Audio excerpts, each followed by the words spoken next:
Eu queria, nessa noite, meditar na palavra de Deus e começar essa meditação com um versículo da Bíblia que é escrito pelo apóstolo Paulo. E esse versículo está lá em 2 Coríntios, capítulo 1, versículo 3, onde a Bíblia diz assim: Bendito seja o Deus e Pai de nosso Senhor Jesus Cristo, Pai das misericórdias e Deus de toda a consolação. Esse texto veio ao meu coração quando eu estava pensando em que a gente ia conversar nessa noite e pensando no Dia dos Pais, não é?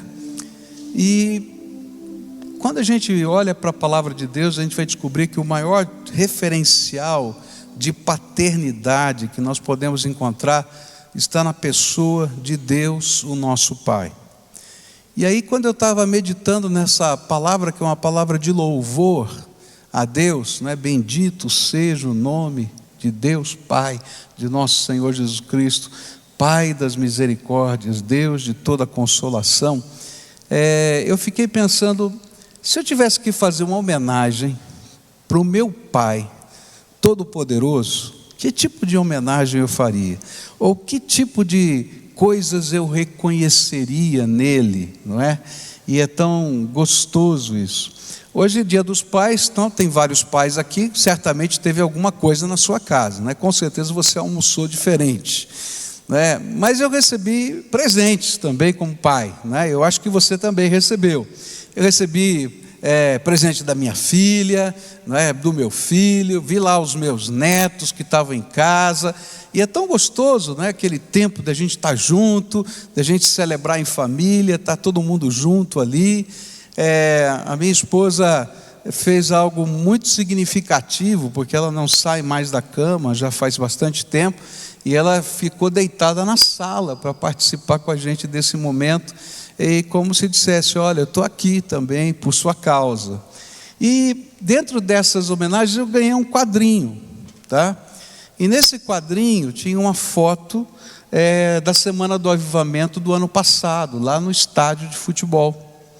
E aí tinha um bilhete do Michel, né, dizendo que ele estava naquele momento reconhecendo com gratidão a Deus a minha vida, e que ele lembrava daquele dia, né? Porque naquele dia eu fui de pai, não fui de pastor, eu fui de pai. Ele ia pregar num evento daquele, e eu fiquei o tempo todo sentado do lado dele, orando por ele, não é? Acalmando, porque ele estava nervoso para chu, não é? E ali só para cuidar dele, né? E ele escreveu exatamente isso. E eu fiquei pensando, e se eu fosse escrever algumas coisas com relação ao meu Pai eterno, ao Deus Todo-Poderoso, coisas que eu posso viver na minha vida, sentir no meu coração, e coisas que a Bíblia revela a respeito desse Deus. E aí eu comecei a escrever algumas afirmações, tá? Então hoje o sermão é diferente do que você está acostumado a ouvir, que geralmente eu pego um texto e vou explicando esse texto, mas na verdade hoje tem aqui algumas afirmações do meu coração em louvor a Deus. Eu estou aqui para dizer: bendito seja o Deus e Pai de nosso Senhor Jesus Cristo, o meu Pai, não é? O seu Pai. E uma primeira razão que me veio na mente é que esse Deus que é Pai, e que eu quero adorá-lo nesse dia, e quero reconhecer, não só hoje, mas sempre, é aquele que me ama incondicionalmente. Ele me ama incondicionalmente. Eu me lembro de uma frase que eu ouvi, não é? Há muitos anos atrás, em que o autor escreveu, não me lembro o nome do autor, ele disse assim que se você é bonito nessa vida, não é? Você tem medalha de ouro, não é? Se você é rico, tem medalha de prata, não é? Agora, se você pertence a uma família, não é? Você sempre tem a medalha de ouro, porque o Senhor, porque os seus pais, a sua família sempre vão ter essa consideração por você, simplesmente por existir. E Deus está dizendo exatamente isso para a gente na Bíblia e nos atos dele, que ele nos ama incondicionalmente. E lá em Efésios 2, versículos 4 e 5, está escrito assim: todavia Deus, que é rico em misericórdia, pelo grande amor com que nos amou, deu-nos a vida com Cristo, quando ainda estávamos mortos em transgressões. Pela graça vocês são salvos. O que a Bíblia vai ensinar para a gente sobre esse Deus é que, para ser amado por Deus, eu não tenho que fazer nada. O que eu preciso fazer para ser amado por Deus? Só existir. E a Bíblia vai dizer para a gente que não importa, não é? O momento da história, porque a Bíblia diz que antes da fundação do mundo, Deus já nos amou.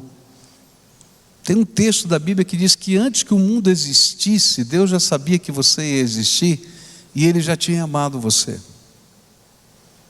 Tem outro texto da Bíblia que vai dizer que enquanto você estava sendo gerado no ventre da sua mãe, Deus se alegrava quando você ainda não tinha a forma que você tem hoje, na multiplicação das células.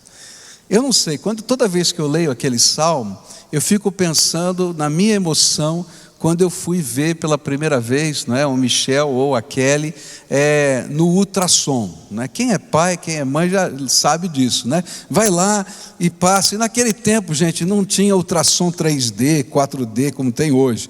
O médico passava lá e a gente via uma mancha, não é?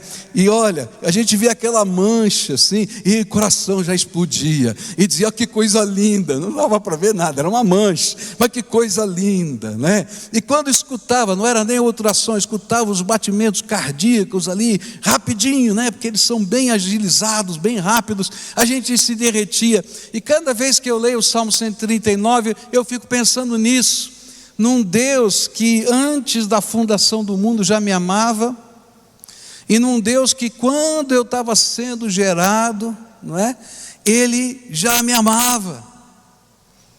E quando eu leio lá o Evangelho de João, eu vou descobrir uma coisa linda, quando ele diz assim: olha, vocês não foram formados pela vontade da carne e do sangue, mas porque Deus tinha um plano para a sua vida. Não importa se aquilo foi um acidente de trabalho lá entre o papai e a mamãe. Não, antes de tudo isso, Deus já tinha um plano. E aí eu fiquei pensando, que coisa tremenda.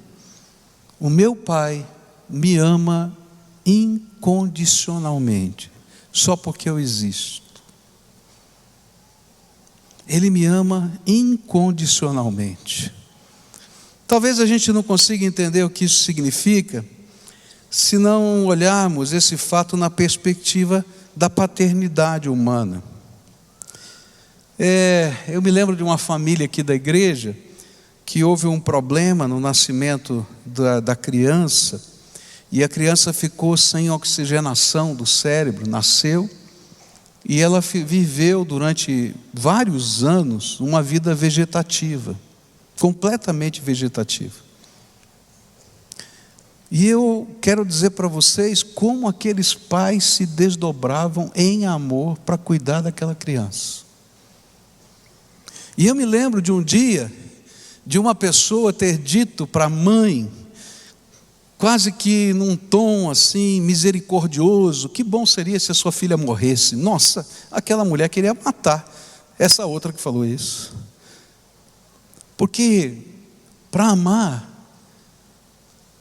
e amar de coração, de verdade, esse amor paternal, não precisa fazer nada, só existir. Não precisa fazer nada, é só existir. Deus me ama desse jeito.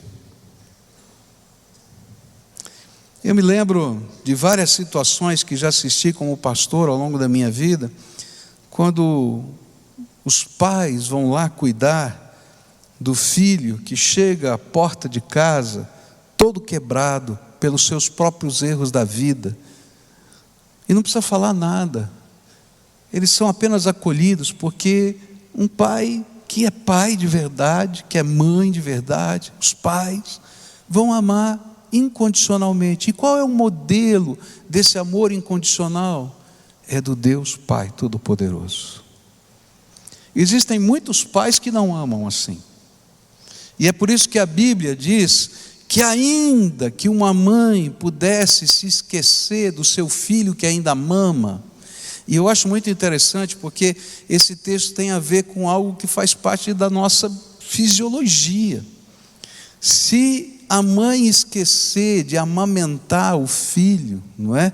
Se é bem naquele começo da lactação, empedra tudo aqui no seio, dói para chuchu. Então é quase impossível a mãe esquecer de amamentar o seu filho. Mas a Bíblia diz assim: ainda que se esqueça, eu não me esquecerei de vocês, porque eu tenho vocês escrito na palma da minha mão. Eu quero dizer para você que o Deus Pai te amou antes da fundação do mundo. O Deus Pai te ama simplesmente porque você existe. O Deus Pai tem você escrito na palma da mão dele. E esse amor é um amor incondicional. E aí, quando eu pensei nisso, o desejo do meu coração foi repetir o que Paulo disse: bendito seja o Deus e Pai de nosso Senhor Jesus Cristo, Pai das misericórdias e Deus de toda consolação. E aí eu vou dizer, eu acrescentei alguma coisa na palavra de Deus. Eu coloquei: meu Pai, bendito seja o teu nome, Senhor. Segunda coisa que me veio na mente é que esse Deus Pai que ama incondicionalmente, Ele é o Pai que me busca sacrificialmente. E lá na Bíblia a gente vai encontrar isso descrito em vários textos. Eu escolhi só um deles para a gente pensar um pouquinho, que é João, Evangelho de João, capítulo 1, onde a palavra de Deus vai dizer assim: no princípio era aquele que é a palavra, ele estava com Deus e era Deus, e aquele que é a palavra tornou-se carne e viveu entre nós, e vimos a sua glória, glória como do unigênito, vindo do Pai, cheio de graça e de verdade. Sabe, esse Deus Pai que me ama incondicionalmente é o Deus que me busca sacrificialmente.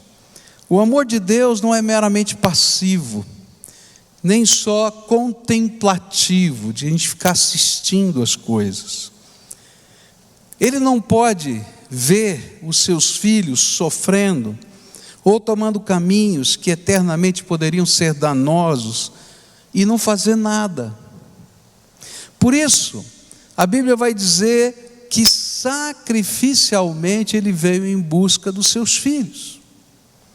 E aí a gente vai ter uma história linda, que a gente às vezes não tem. Eu cito várias vezes isso no culto, aqui nos cultos, mas às vezes a gente não tem dimensão do que significa isso.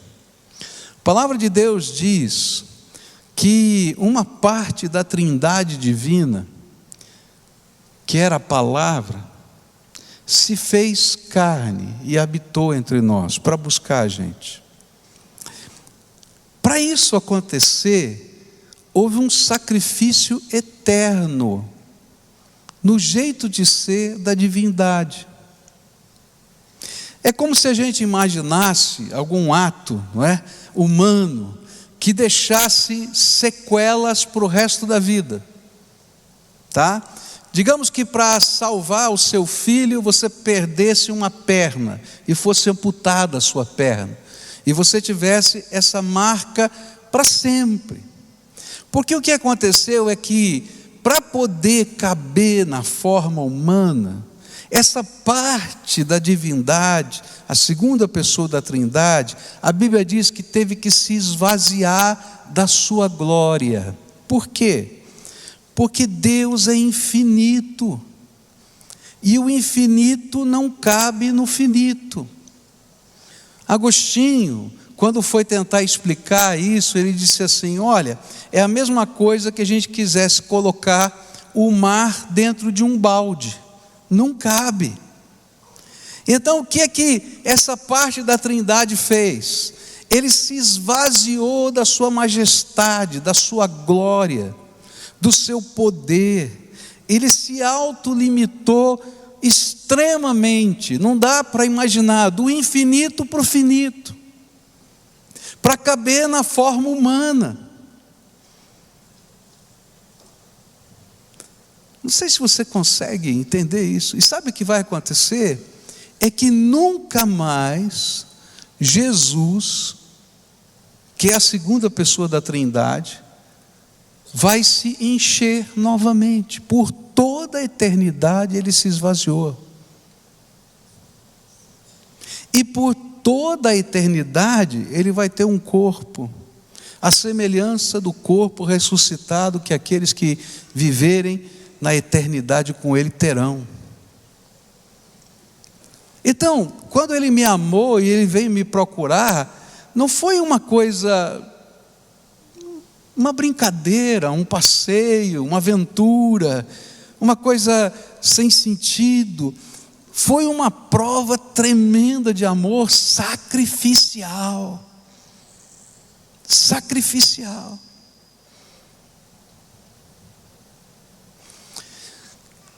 Há vários anos atrás eu li a história de um engenheiro da NASA, que o seu filho nasceu com um problema nas suas pernas, por causa de uma medicação chamada talidomida, que era usada na década de 50 para enjoos, né, das mamães, mas que provocava deformações no feto e na criança. E ele nasceu com atrofias imensas nas suas pernas.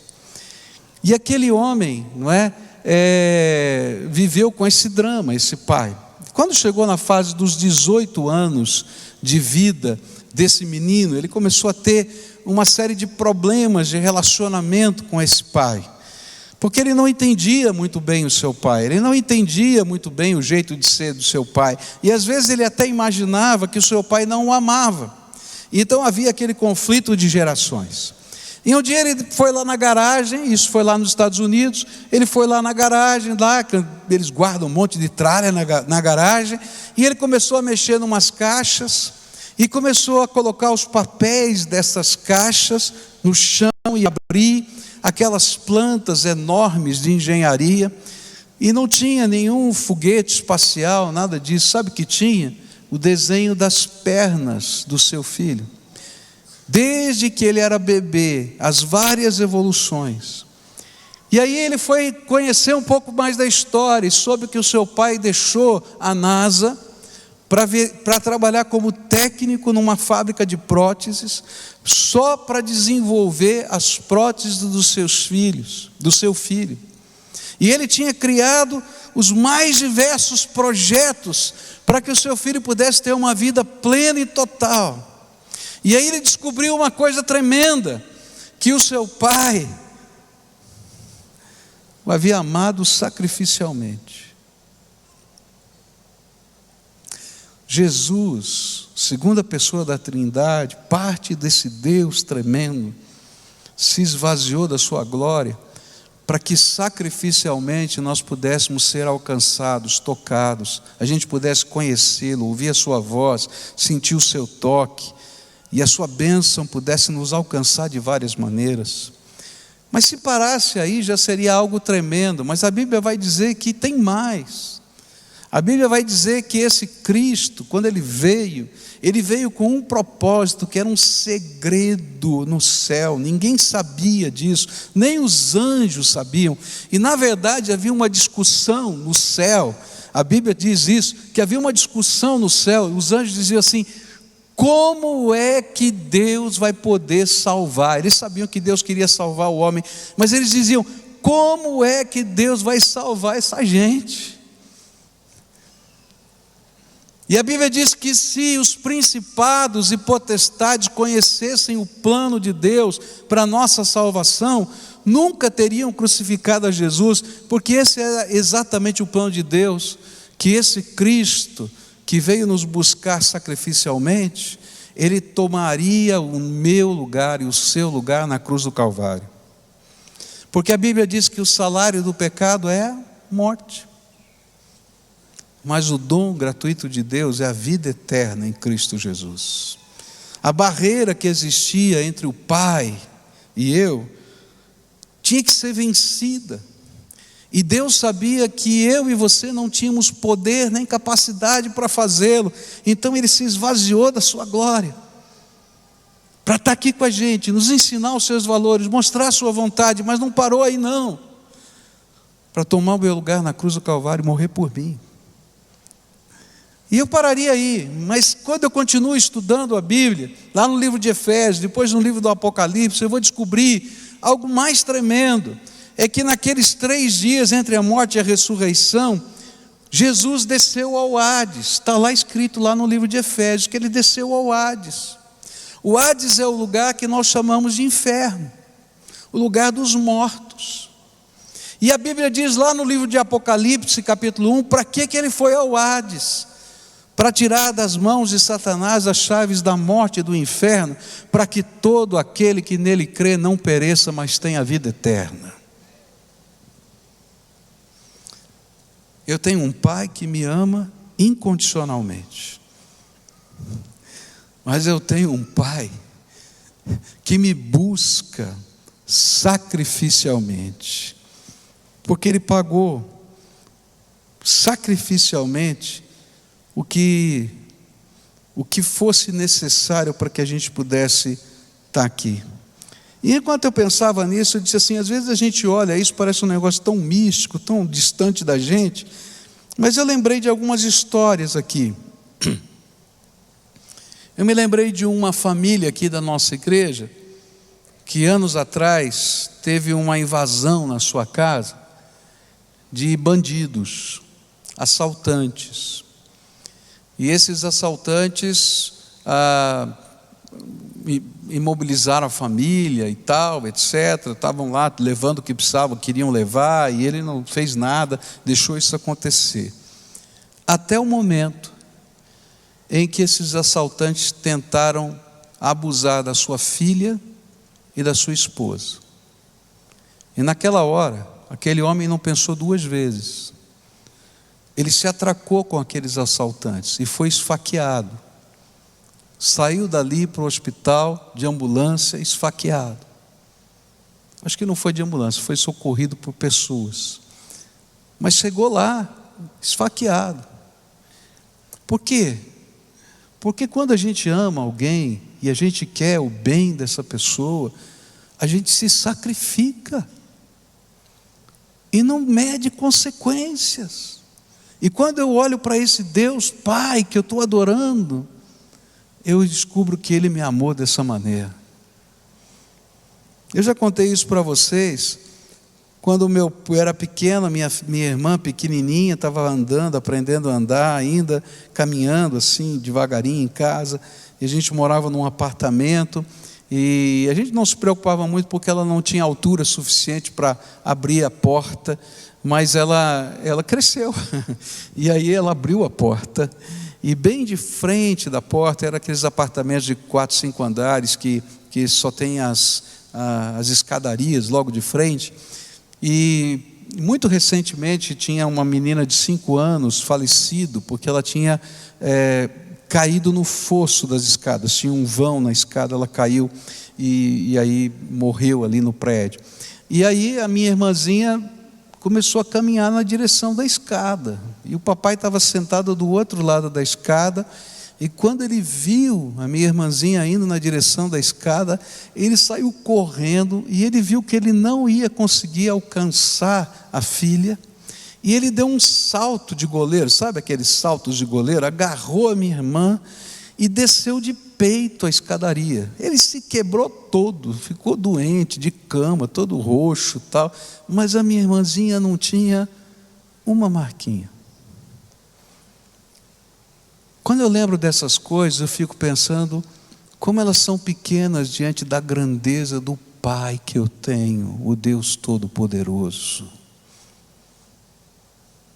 Esse Deus Pai merece ser adorado. Por isso eu quero dizer, como Paulo: bendito seja o Deus e Pai de nosso Senhor Jesus Cristo, Pai das misericórdias e Deus de toda consolação. E eu vou acrescentar: meu Pai. Terceira coisa que eu aprendi aqui é que esse Deus que me ama incondicionalmente, me busca sacrificialmente, é o que me atrai insistentemente. Ele é o Pai que não desiste da gente nunca, nunca. E aí eu me lembrei de alguns trechos da palavra de Deus que se encontram no Evangelho de Lucas. O primeiro deles diz assim: quando se aproximou e viu a cidade, Jesus chorou sobre ela e disse: se você compreendesse neste dia, sim, você também, o que traz a paz. Ou melhor, está faltando um trechinho aqui, né? Compreendesse nesse dia, você que traz a paz, mas agora isso está oculto aos seus olhos. Virão dias em que os seus inimigos construirão trincheiras contra você, a rodearão e a cercarão de todos os lados. Também a lançarão por terra, você e os seus filhos. Não deixarão pedra sobre pedra, porque você não reconheceu a oportunidade que Deus lhe concedeu. E aí continua dizendo em outro trecho de Lucas: Jerusalém, Jerusalém, você que mata os profetas e apedreja os que lhes são enviados, quantas vezes eu quis reunir os seus filhos, como a galinha reúne os seus pintinhos debaixo das suas asas, mas vocês não quiseram. Esse Deus não apenas nos busca sacrificialmente, mas Ele é insistente, porque Deus não pode desistir da gente. Não é natural para Ele. Por isso, enquanto você tiver um sopro de vida, Ele vai continuar buscando você insistentemente. E é por isso que a Bíblia diz que Jesus chorou diante da cidade de Jerusalém, porque Ele sabia o que aconteceria com aquela cidade no futuro. Ele sabia que ia chegar um tempo que aquela cidade ia ser destruída, o templo seria destruído, os judeus seriam espalhados pelo mundo, como foram até 1948. Ele sabia de tudo isso. E ele sabia também o que aconteceria com ele se ele entrasse na cidade de Jerusalém. E aqui está o contraste. Ele sabia que se ele entrasse na cidade de Jerusalém para levar essa mensagem para eles mais uma vez, eles o prenderiam e ele seria crucificado. Mas a Bíblia diz que ele não podia não deixar de entrar naquela cidade, porque ele tinha que insistir mais uma vez. E quando eu olho para as cenas que aconteceram naquele dia, naquela semana que Jesus entrou naquela cidade, eu fico pensando quantas vezes Jesus insistiu. Jesus insistiu com Judas. Ele disse: Judas, olha, presta atenção, toma cuidado, tem alguém que me trai. Quem é que está me traindo? Aquele que eu vou colocar o pão na boca. Ele molha o pão no vinho e coloca na boca de Judas. Naquela hora, ele estava insistindo: Judas, presta atenção, toma cuidado. Ele insistiu com Pedro: Pedro, toma cuidado, você vai me negar 3 vezes. E ele continuou insistindo, dizendo para ele assim: olha, tudo bem, eu sei que você vai me negar, mas quando você se converter, se arrepender disso, não é? Cuida dos meus cordeirinhos. O que a palavra de Deus está ensinando para a gente é que Ele insiste, Ele bate na porta da nossa vida. Por quê? Porque Ele é Pai. E ele continuou insistindo, através da igreja, com a cidade de Jerusalém, com aquele povo, para que antes do dia mau pudessem acontecer coisas boas de Deus na vida daquelas pessoas. Por isso a Bíblia diz para a gente aproveitar bem as oportunidades de Deus na nossa vida, antes que o dia mau chegue. E Efésios 5, 15 e 16 vão dizer assim: tenham cuidado com a maneira como vocês vivem, que não seja como insensatos, mas como sábios, aproveitando ao máximo cada oportunidade, porque os dias são maus. Se o Senhor tem insistido com a sua vida, então eu diria para você: aproveita a oportunidade da graça de Deus o quanto antes, porque Ele já viu o dia mau, que você não é capaz de ver. Eu acho que a gente vai conseguir entender isso quando a gente olha para a família e vê como isso às vezes acontece com os pais, com situações com seus filhos. Eu me lembro de uma vez que eu ouvi alguém, que dizia assim, olha, você toma cuidado, quando a sua mãe mandar você levar guarda-chuva, leva porque vai chover, Era uma piada, uma brincadeira, mas dizia assim: toma cuidado, porque às vezes há pessoas mais maduras que estão percebendo realidades da vida que você não está vendo. E essas palavras, elas não são palavras ruins, elas são abençoadoras para que o dia mau não chegue. E a gente faz isso. Quantas vezes? Pessoas significativas, meu pai, minha mãe, mas além deles, tantas outras pessoas significativas, me chamaram de lado, para dizer: toma cuidado, esse rumo não é bom. E às vezes a gente fica irritado com esse negócio, não é verdade? Mas é porque tem gente mais madura que a gente que é capaz de discernir o dia mau, e a gente não está sendo capaz de discernir o dia mau. E a Bíblia diz que o Senhor insiste conosco, Ele não desiste de nós, e Ele vai colocando tantas ferramentas, pessoas, coisas na vida da gente, para que a gente não se esqueça que Ele está nos protegendo do dia mau. E essa insistência de Deus, ela acontece de muitas maneiras, e eu gosto de ver essa insistência de Deus na vida de Jonas, por exemplo. A vida de Jonas é tão tremendo, porque Deus fala ao coração de Jonas e diz: Jonas, você é meu servo, meu profeta, vai lá para a cidade de Nínive, prega contra ela, porque eu tenho uma mensagem que eu quero que você leve para aquela cidade. E Jonas tinha uma série de amarguras no seu coração, porque ele vivia no reino do norte, que é o reino de Israel, e eles estavam em guerra com os assírios, e muito provavelmente ele não queria levar nenhuma mensagem. E ele vai dizer no capítulo 4 de Jonas que ele não queria levar essa mensagem porque ele sabia que Deus era um Deus de misericórdia, e que de alguma maneira, se ele levasse a mensagem, a misericórdia de Deus podia chegar a favor deles, e ele queria que todo mundo lá se queimasse no inferno. Essa era a verdade. Mas aí Deus vai insistindo na vida desse homem, e esse homem foge de Deus porque ele entra em conflito com a vontade de Deus. E ele vai para um navio e diz: eu vou para o fim do mundo, porque Tarsis naquela época era o fim do mundo, mundo conhecido, era o fim do Mediterrâneo, acabava o mundo ali. Eles não sabiam o que tinha para lá. E aí ele foi para o fim do mundo.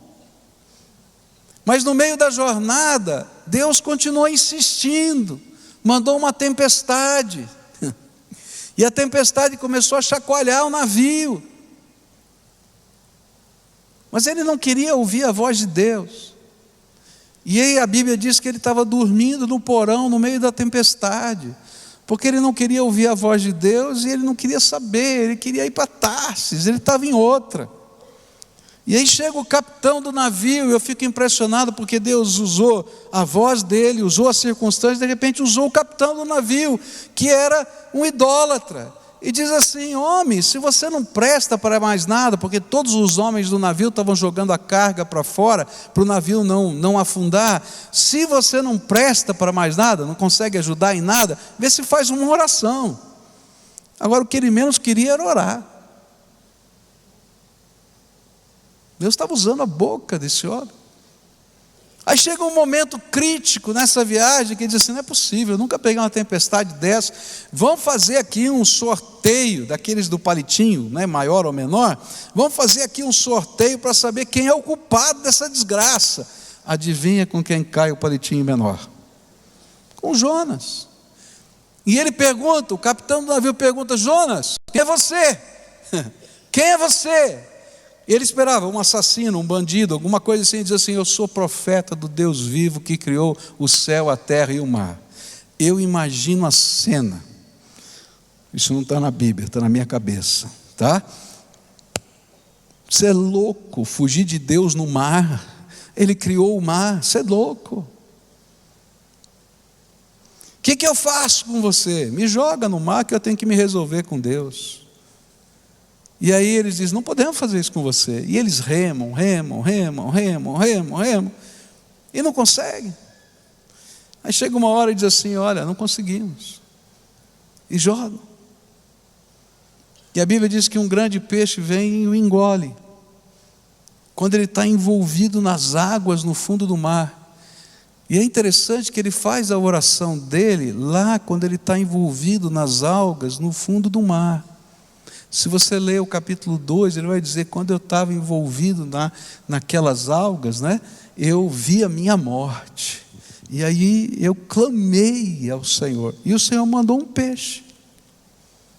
E deixou ele lá mais 3 dias no peixe, pensando na vida. Eu acho que Deus fez isso porque ele conhecia Jonas. Porque tem uns cabras tão cabeça dura, que Deus dá umas lambadas e quando sai dali ainda faz de conta que não aconteceu nada. Então ele falou: fica mais 3 dias lá para ver se é de verdade.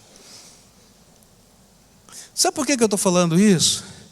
É porque não existe lugar no universo em que a gente pode se esconder do amor de Deus. E alguém vai dizer: mas isso é amor? É amor. A Bíblia diz que um pai que ama o seu filho, disciplina o seu filho. E se a gente é capaz de honrar um pai humano que disciplina o seu filho, porque depois a gente entende, na hora da disciplina a gente não entende, mas depois a gente entende o valor, quanto mais a gente não deveria honrar o Deus eterno, que está trabalhando sobre assuntos eternos na nossa vida. Ele está falando de eternidade, não só de coisinhas aqui. Quando os nossos filhos eram pequenos, os dois, eu não sei porquê, eu acho que toda criança tem isso, mas nossos dois tinham. Eles adoravam querer colocar a mão no fogo. Tinha lá um fogo, uma chapa quente, um negócio. Aí eles vinham lá doidinho para pegar. E a gente dizia: não, isso aqui machuca, queima. E aí o que a gente fazia? Várias vezes a gente fez isso.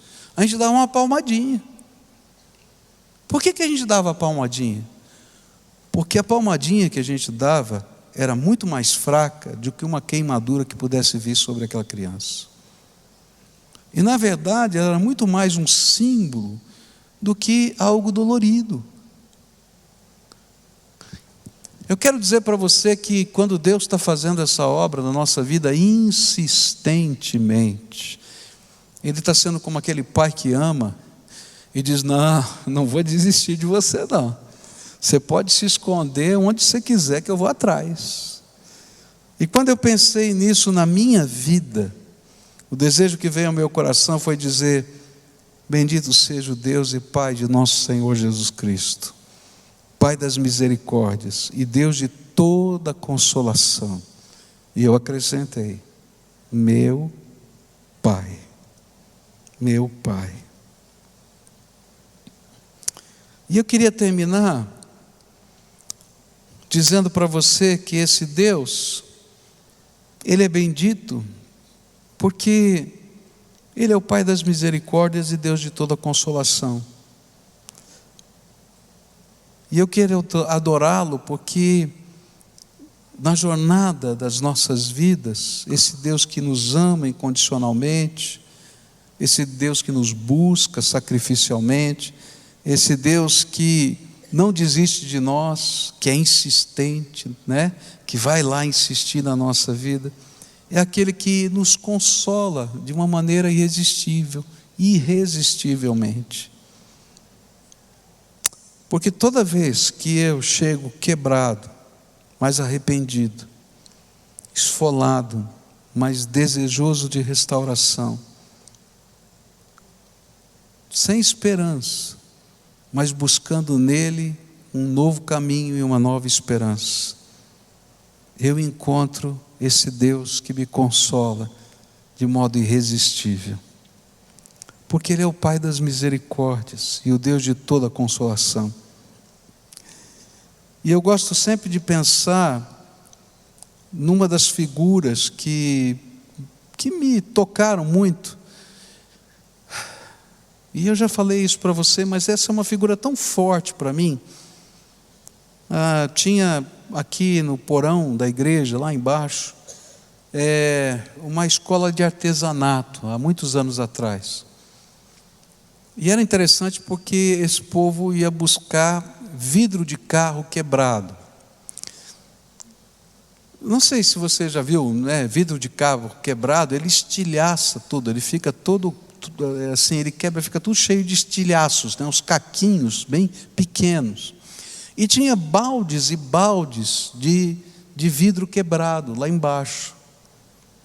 E eu olhava aqueles vidros quebrados, né? Eu achava aquilo uma coisa esquisita, um monte de vidro quebrado, o que esse povo vai fazer? E aí teve um dia que eles me chamaram para ver o artesanato que eles estavam fazendo com aquele vidro quebrado. E tinha coisas lindíssimas, jarros, cristaleiras, né, essas coisas, né, parecendo cristal, né, grande assim para você colocar na mesa e tal. E eu não sei se você já viu aquele vidro que ele fica todo, parece que ele está todo partidinho assim por dentro, mas ele está todo consolidado. É lindíssimo aquilo. Alguns tinham alguma cor, às vezes outros não tinham. Era uma coisa linda, era uma obra de arte.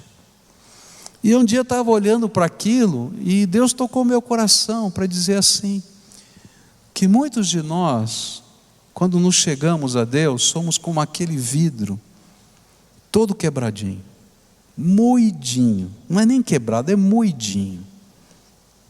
E quando a gente olha para a realidade da vida da gente, um vidro moidinho, como eu olhei para aqueles baldes, ficavam em baldes assim, dizia, o que a gente vai fazer com isso? E muitas vezes a gente fica pensando na obra de Deus na nossa vida e diz assim, não vai dar para fazer muita coisa, porque a gente fica pensando, como é que vai colar esse negócio, como é que vai juntar?